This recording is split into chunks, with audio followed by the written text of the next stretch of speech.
The ocean's restless shore is a special kind of place. Shifting tides, currents, wind and sand, the beach is ever-changing, yet in some ways always the same.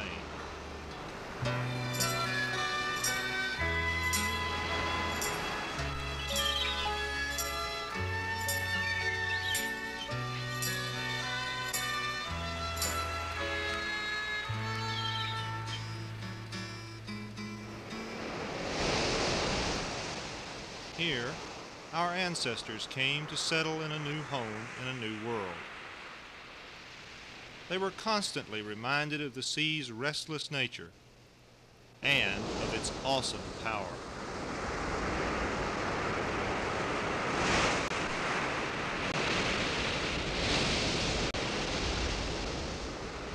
Many of those who made their living from the sea died in numerous shipwrecks along this treacherous coastline.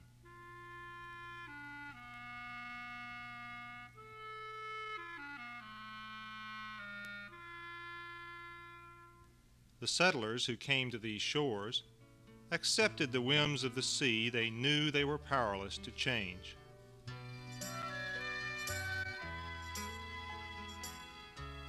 They built lighthouses to warn ships of the hazardous waters, and they made the best use they could of the natural winds and currents.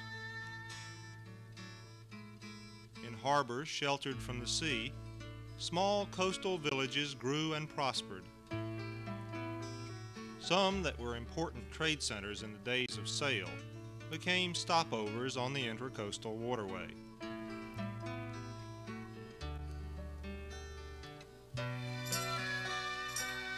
Others, closer to the sea, with access to deeper rivers, developed into major seaports, playing host to ships from all over the world.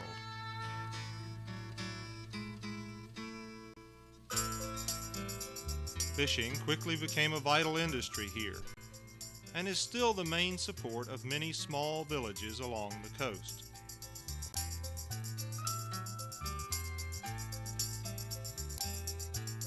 And the beaches attracted more and more people to swim and relax in the sun.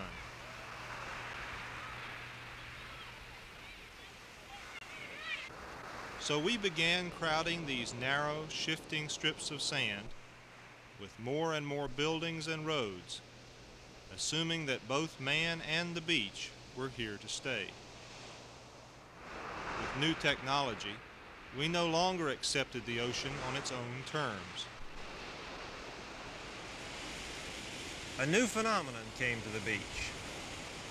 Man trying to control nature. Because we didn't want the beach to change, we built jetties and breakwaters, trying to make the beach stay where we wanted it. But change is a natural order on the beach. No other place in the world provides evidence of such rapid geologic change.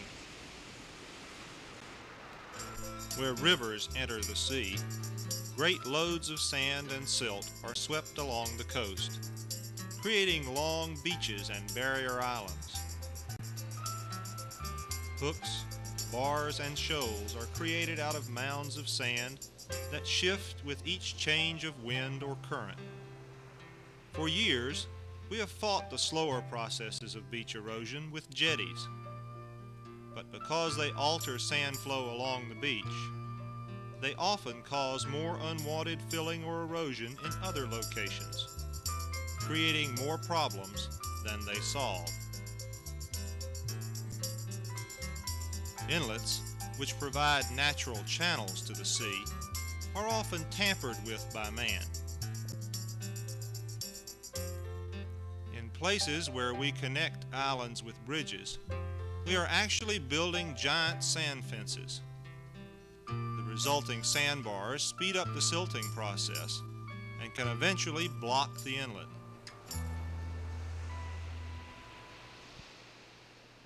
In good weather, we may not notice the effects right away. But storms can cause very rapid movement of huge quantities of water and sand in just a few hours. Some inlets close, while others open. So we try to maintain the channels by constantly dredging them out and pumping the sand back onto the beach.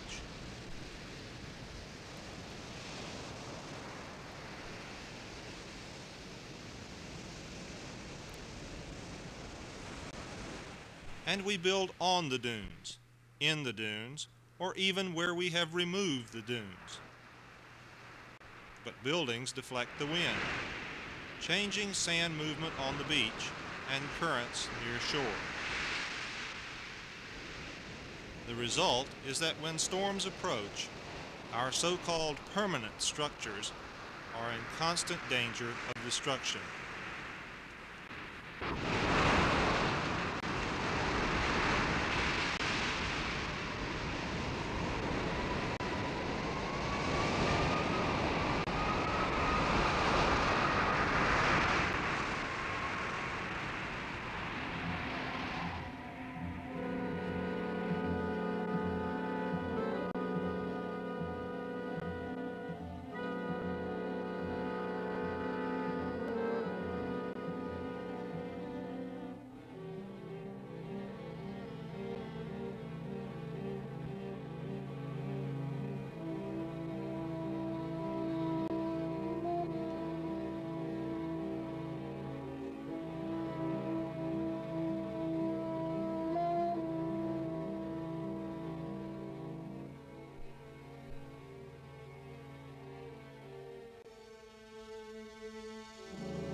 After every storm, enormous effort must be put forth to repair the damage.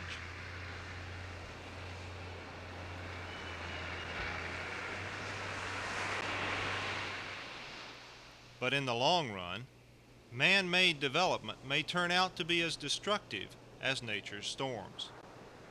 It's getting more and more difficult to see the beach as our ancestors saw it, peaceful and uncluttered.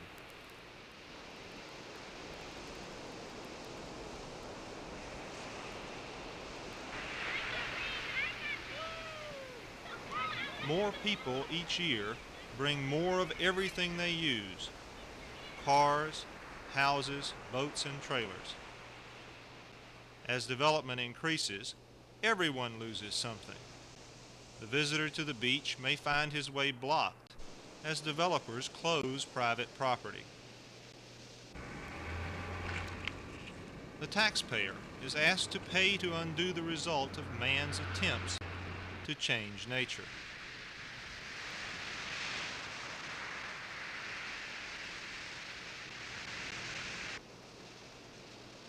Trash and pollution in the sounds and along shore, close fishing grounds, foul swimming waters, and destroy the beauty of the beach. What should we do? Can we preserve the beach for our use while allowing everyone to enjoy it? Can we live in harmony with nature on a changing strip of sand? Must we continue to fight nature with ever-increasing costs and losses? Or can we learn to live in harmony with nature as our ancestors did? The choice is ours. You and I must make it.